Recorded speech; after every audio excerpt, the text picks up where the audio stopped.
Bonjour à tous, c'est Paul Dame pour vous présenter aujourd'hui un sapin en sucette.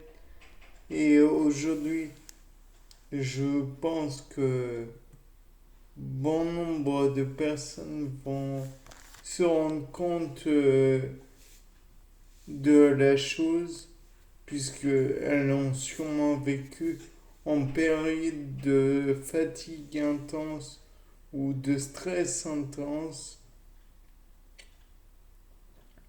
On va avoir envie de rire.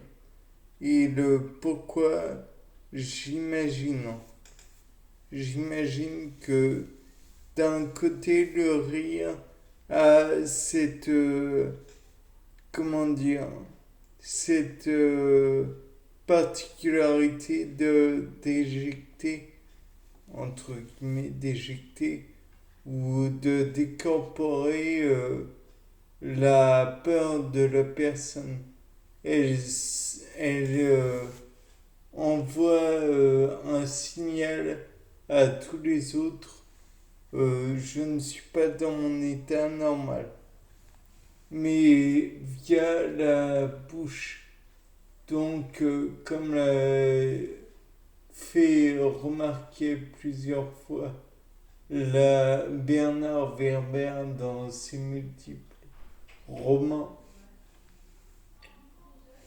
et l'a fait remarquer en fait toujours Bernard Werber vis-à-vis des chiffres hindous pour moi. Donc les chiffres indiens.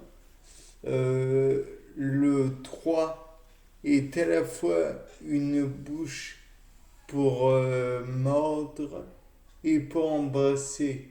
Bon, si le fait d'embrasser lors d'une période de stress intense est un acte tout à fait envisageable.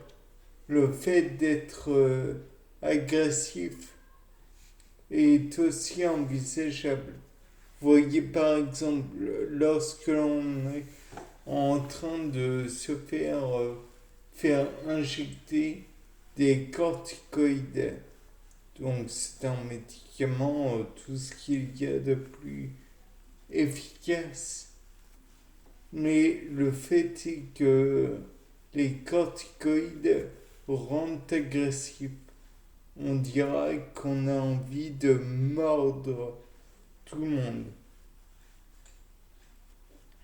Je suis le premier à en avoir été victime. Mais là n'est pas la question.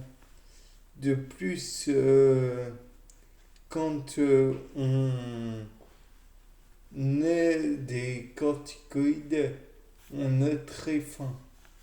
Donc, finalement, on pourrait dire que l'on meurt la nourriture. C'est une façon de voir qui, je pense, est assez étrange. Enfin bon, bref. Toujours est-il que dans le cas de mordre durant les états de stress, car le cortisol est impliqué en partie dans les réponses au stress. Il est comment dire, peu étonnant d'être nerveux dans certaines situations. Or, comme on dit souvent, lorsque l'on est nerveux, c'est de la fatigue nerveuse parce que l'on ressent une intense fatigue parfois après l'épreuve, après qu'elle soit passée, parce que justement, on a cherché à mordre, à évacuer sans parfois y arriver l'énergie que l'on a accumulée. et que l'on a préparé pour cet instant. Néanmoins, ça n'arrive pas toujours d'y arriver. Donc, on se retrouve dans le piège de devoir mordre, d'être agressif avec autrui. Et le fait est que soit on est agressif en fait, soit on réfléchit, on agit en conséquence et on peut faire par exemple de l'humour ou je ne sais quoi d'autre, permettant en même temps, si l'humour est ciblé vis-à-vis de d'autres personnes, humour noir ou autre, alors il permet d'évacuer un petit peu d'agressivité en même temps. De plus, il faut savoir que lorsque on arrive à ses fins, comme je l'ai déjà dit précédemment, on produit de la dopamine, enfin des endorphines non, on produit de la dopamine qui elles-mêmes font produire des endorphines au corps. Et donc, on est récompensé en quelque sorte d'avoir supporté cette souffrance qui est d'avoir tenu le coup. Tout comme on pourrait dire que c'est une façon au corps de se préserver, de, de d'encaisser la douleur, la peine quand du stress. Bien sûr, il faut toujours penser que là, on parle de fatigue. Et la fatigue est une résultante non négligeable pour dire au corps finalement que celui-ci s'est bien battu et qu'il a besoin de repos. Donc il produit de la fatigue et j'imagine de la mélatonine pour donner plus envie encore de dormir.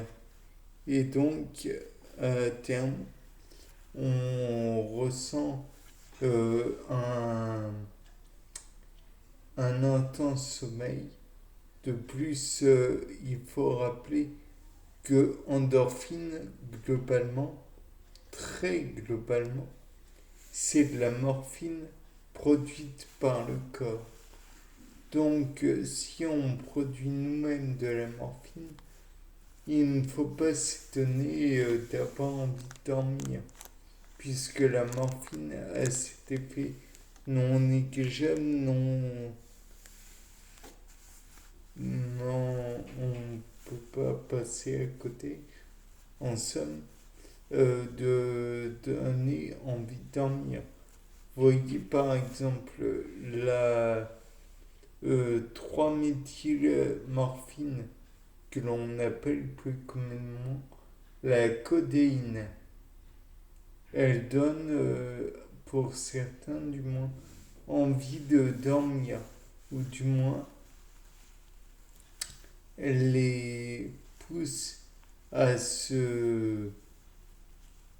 comment dire, à se détendre, à se relaxer.